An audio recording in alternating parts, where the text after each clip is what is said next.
Hello नमस्कार साथियों, आप सभी का स्वागत है आपके अपने परिवार एग्जाम बाई पी के सर पे। तो फ्रेंड्स, आप सभी के लिए ईवीएस के ऐसे महत्वपूर्ण प्रश्नों के साथ जुड़े हैं जो आपकी परीक्षा के लिए अत्यंत ही महत्वपूर्ण साबित होने वाले हैं। तो फ्रेंड्स, यदि आप लोग हमारे चैनल पर नए हैं तो प्लीज़ चैनल को सब्सक्राइब कर लीजिए और बेल बटन को ऑन कर लीजिए। तो चलिए स्टार्ट करते हैं फ्रेंड्स। क्वेश्चन नंबर 1 से। क्वेश्चन नंबर 1 कहता है, पर्यावरण अध्ययन की पाठ्य पुस्तक में विभिन्न प्रकरणों में एक खंड करके देखो को शामिल किया गया है, जिसका उद्देश्य है ए में घर के शिक्षार्थियों को व्यस्त रखना, बी प्रत्यक्ष हस्तपरख अनुभव उपलब्ध कराना, सी परीक्षा के निष्पादन को सुधारना या डी वैज्ञानिक शब्दावली की परिभाषा सिखाना। आंसर आप लोग देने का प्रयास कीजिएगा फ्रेंड्स। आंसर की बात करें तो प्रत्यक्ष हस्तपरक अनुभव उपलब्ध कराना, बी आंसर आपका यहाँ राइट आंसर हो जाएगा। तो फ्रेंड्स चलिए आगे की ओर बढ़ते हैं। अगला नंबर का क्वेश्चन देखिएगा। पर्यावरण अध्ययन में एक अच्छे दत्तकार का मुख्य लक्ष्य होना चाहिए अधिगम विचार के अवसर उपलब्ध कराना, प्रभावी अधिगम के लिए पाठ की दोहराई, समय का बेहतर उपयोग सुनिश्चित करना, शिक्षार्थियों को अनुशासन बनाए रखना। एक बार आंसर आप लोग देने का प्रयास कीजिएगा फ्रेंड्स। आंसर की बात करें तो ए आंसर आपका यहाँ राइट आंसर हो जाएगा, यानी कि गृह कार्य जो होता है वो अधिगम विचार के अवसर उपलब्ध कराता है, इसलिए A is the right answer. अगले क्वेश्चन की ओर बढ़ते हैं फ्रेंड्स। अगले नंबर का क्वेश्चन कहता है, पर्यावरण अध्ययन के शिक्षक के रूप में चिड़ियाघर के भ्रमण का आयोजन करने का मुख्य उद्देश्य क्या होना चाहिए? शिक्षा की गुणवत्ता के बारे में अभिभावकों को संतुष्ट करना, शिक्षार्थियों को आनंद और मजा उपलब्ध कराना, नित्य शिक्षण कार्यक्रम के एकार सत्ता को बदलना, शिक्षार्थियों को सक्रिय अधिगम अनुभव उपलब्ध कराना। आंसर आप लोग देने का प्रयास कीजिएगा फ्रेंड्स। आंसर की बात करें तो जो चिड़ियाघर का भ्रमण है वो जो है शिक्षार्थियों को सक्रिय अनुभव का उपलब्ध कराना जो है, ये राइट आंसर आपका हो जाएगा। D is the right answer. अगले प्रश्न की ओर बढ़ते हैं फ्रेंड्स। अगले नंबर का क्वेश्चन देखिएगा। प्राथमिक स्तर पर पर्यावरण अध्ययन में रचनात्मक आकलन को शामिल नहीं किया जाता। निगेटिव आपको ढूंढना है।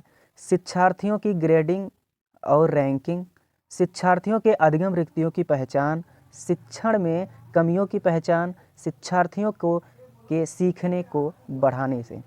एक बार आंसर आप लोग देने का प्रयास कीजिएगा फ्रेंड्स। आंसर की बात करें तो ए आंसर आपका यहाँ राइट आंसर हो जाएगा, यानी प्राथमिक के स्तर पे शिक्षार्थियों का ग्रेडिंग और रैंकिंग जो है ये शामिल नहीं किया जाता है। A is the right answer. अगले क्वेश्चन की ओर बढ़ते हैं फ्रेंड्स। अगले नंबर का क्वेश्चन देखिएगा। माउंट एवरेस्ट एक भाग है म्यांमार का, भारत का, तिब्बत का या नेपाल का? आप लोग आंसर देने का प्रयास कीजिएगा फ्रेंड्स। तो माउंट एवरेस्ट जो होता है वो नेपाल का एक भाग है। D is the right answer. अगले प्रश्न की ओर बढ़ते हैं फ्रेंड्स। अगले नंबर का क्वेश्चन देखिएगा। उस वैज्ञानिक का नाम है जिसने सर्वप्रथम मच्छर के पेट के अंदर ताक झांकी और यह सिद्ध किया कि मलेरिया मच्छर से फैलता है, तथा इस अनुसंधान के लिए दिसंबर 1902 ईस्वी में चिकित्सा के क्षेत्र में नोबेल पुरस्कार दिया गया। ए में रोनाल्ड रॉस को, चार्ल्स डार्विन को, ग्रेगर जॉन मेंडल को या जॉर्ज मिस्ट्रल को? एक बार आंसर आप लोग देने का प्रयास कीजिएगा फ्रेंड्स। तो मलेरिया जो परजीवी होता है उसका खोज जो है रोनाल्ड रॉस ने किया था। A is the right answer. A option आपका सही हो जाएगा। अगले क्वेश्चन की ओर बढ़ते हैं फ्रेंड्स। रजत ने अपने मित्र से कहा, मैं नहीं खेल सकता क्योंकि मुझे बुखार है। मैं कपकपी, बुखार, सिर दर्द और आंत में पसीना आने के चक्कर से गुजर चुका हूँ। रक्त की जांच के बाद डॉक्टर ने मुझे एक कड़वी दवाई दी। रजत जिस रोग से पीड़ित है वह हो सकता है मलेरिया, हो सकता है मियादी बुखार, हो सकता है अतिसार, हो सकता है या फिर हैजा। एक बार आंसर आप लोग देने का प्रयास कीजिएगा फ्रेंड्स। आंसर की बात करें तो रजत जो है वो मलेरिया से ग्रसित है, इसलिए ए आंसर आपका यहाँ राइट आंसर हो जाएगा। अगले क्वेश्चन की ओर बढ़ते हैं फ्रेंड्स। अगले नंबर का क्वेश्चन देखिएगा। रात में जागने वाले जानवर हर चीज़ को केवल लाल रंग में देख सकते हैं, हर रंग में देख सकते हैं, केवल काला और सफ़ेद में देख सकते हैं या केवल हरे रंग में देख सकते हैं?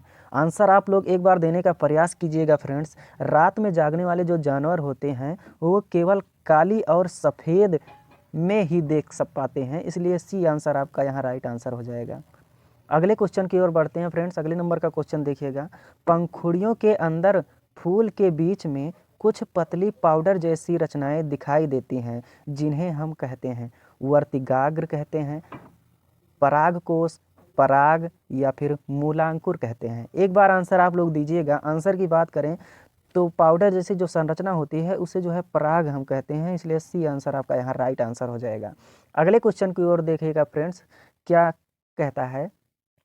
यदि आप रेलगाड़ी द्वारा अहमदाबाद यानी गुजरात जाएं तो आपको रेलवे स्टेशन पर अधिकतर बेचने वाले खाने की कौन सी चीज़ें बेचते मिलेंगे।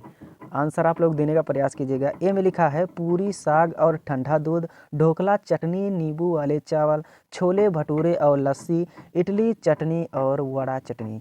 आप लोग एक बार प्रयास कीजिएगा आंसर देने का।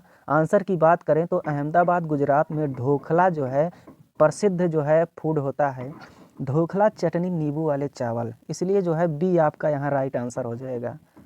तो फ्रेंड्स आज यहीं तक जो है आप बताइएगा कमेंट बॉक्स में कि वीडियो कैसी लगी। और हाँ, चैनल पर यदि नए हैं तो प्लीज़ चैनल को सब्सक्राइब कर लीजिए। यदि आपका रिस्पांस अच्छा रहा तो आपके लिए केवीएस की भी प्रैक्टिस सेशन जो है शुरू करने वाले हैं हम। तो चलिए फ्रेंड्स, मिलते हैं किसी अन्य वीडियो में, तब तक के लिए जय हिंद, धन्यवाद।